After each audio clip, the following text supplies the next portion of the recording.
Ngeri nih Ustadz. Jadi kalau Ngeri kita nih, Bu, ke ya. bandara harus izin sama ibu-ibu ya. Luar biasa ini. Ya.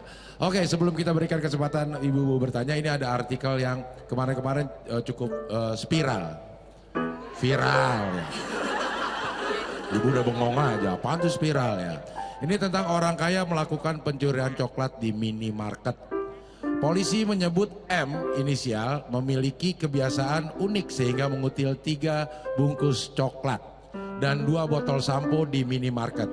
Keterangan tersebut didapat dari keluarga M. Diketahui bahwa keterangan daripada keluarganya ataupun suaminya memang terlapor Ibu M memang ada kebiasaan-kebiasaan yang mungkin sedikit unik. Tutur Kapolres Tangerang Selatan AKBP Sarli Solu.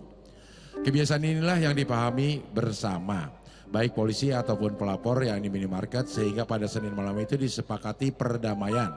Akhirnya pihak pelapor mencabut laporannya dan tidak melanjutkan perkara tersebut ke jalur hukum. Nah ini Ustadz nih kenapa nih, dia orang kaya loh, katanya mobilnya tuh Mercy malah. Terus mau ngelaporin si pegawainya yang videoin lagi. Katanya bikin malu, padahal dia nyolongnya udah bikin malu. Nah gimana tuh Ustadz? Ini kebiasaan buruk ya Bu. Iya. Makanya kebiasaan buruk ini hanya bisa kita hilangkan dengan pertolongan Allah. Maka ketika ada kebiasaan-kebiasaan seperti itu tidak mungkin bisa lenyap tanpa pertolongan Allah. Nah cara meminta pertolongan Allah dengan cara apa Ibu? Berdoa. Maka mintalah kepada Allah untuk memperbaiki diri kita. Tapi tidak cukup hanya untuk berdoa. Langkah berikutnya ada konkretnya. Apa konkretnya? Setiap ke tempat ketika sudah mulai ada penyakit, apa sih istilahnya itu? Kleptomania. Apa? Kleptomania. Ya, itu. Ya itu. Ya. Bahasa Tangerang itu. Ya, kleptomania. itu kan Bu, ngerti kan Bu? Nah, itu beda dengan ibu-ibu Columbus. Columbus kelompok ibu-ibu pembungkus. Itu biasanya di kondangan Di itu. kondangannya. Senjatanya tas kresek itu ya. Ya, nah ketika ada kebiasaan seperti ini, jangan dibiarkan. Itu penyakit kejiwaan. Cara mengobatinya selain berdoa, bawa ke psikiater. Maka suami yang peduli terhadap penyakit istri seperti ini harus ada terapi. Terapinya setelah berdoa bawa ke ahlinya. Biasanya ada ahli jiwa. Karena ini penyakit jiwa. Dan penyakit jiwa ini lebih susah mengobatinya daripada kutil. Ya kan? Nah, maka berdoa dan bawa ke ahlinya. Sudah itu kalau kebiasaannya maka keluarganya harus menyertai setiap dia jalan. Bayangkan seandainya tidak ada perdamaian di acara di kasus ini, maka bisa berujung pada penjara. Malu kan kalau di penjara istri kita. Maka caranya selain berdoa, bawa ke psikiater.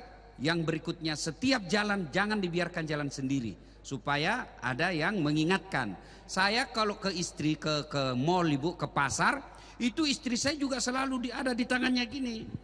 Orang nanya saya, Ustadz romantis betul. Nah. Bukan, ini supaya tidak banyak diambil.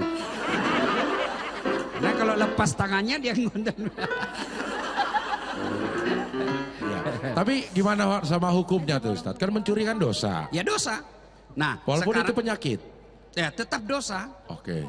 Ya, alhamdulillah tadi saling memaafkan. Betul. Inilah indahnya memaafkan. Ya, kalau misalnya saya ngecuri barangnya udah, Ya. itu sudah dosa. Ya. Tapi ternyata udah memaafkan saya, maka tidak ada hukum lagi. Oke. Ya. Kalau sudah saling memaafkan, lepas. Maka itu budayanya orang Arab. Ibu kalau lihat mereka bertengkar bahkan sudah mau berkelahi, tiba-tiba ada yang mengatakan sallu ala nabi, Allahumma salli ala sayyidina Muhammad wa ala ali sayyidina Muhammad, saling memaafkan. Kalau kita yang banyak kita lihat apa? Saya maafkan dia, tapi proses hukum tetap berjalan. Itu bukan memaafkan namanya.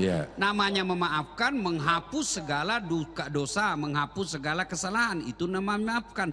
Tapi kalau maafkan masih ada tapi, belum memaafkan namanya itu. Kalau memaafkan tidak ada tapinya lagi. Semua aku maafkan. Maka ibu-ibu kalau maafkan suami jangan lagi diingat. Kan ibu-ibu biasa gitu, ahli sejarah. Betul. Yang udah lama-lama juga terkuak. Dia ingat lagi. Iya. Ya, dia ulang lagi, sudah dijelaskan, muncul lagi pertanyaan 2, muncul lagi pertanyaan 3. Ya. Sudah tuntas itu 10 tahun yang lalu. Nah, itu. Maka itu namanya tidak memaafkan. Berat memaafkan Ustadz. Memang berat karena itu namanya sifat orang sabar. Sabar berat Ustadz, memang sabar berat. Kenapa? Innallaha ma'as sabirin. Kenapa? Karena hadiahnya bersama dengan Allah. Ibu-ibu bersama saja dengan Presiden Jokowi sudah selfie-selfie. Padahal Presiden ada habis masa jabatannya. Gimana kalau bersama dengan Allah? Bersama dengan Allah maka kakinya akan melangkahkan, dibimbing oleh Allah. Tutur katanya dibimbing oleh Allah. Matanya dibimbing oleh Allah.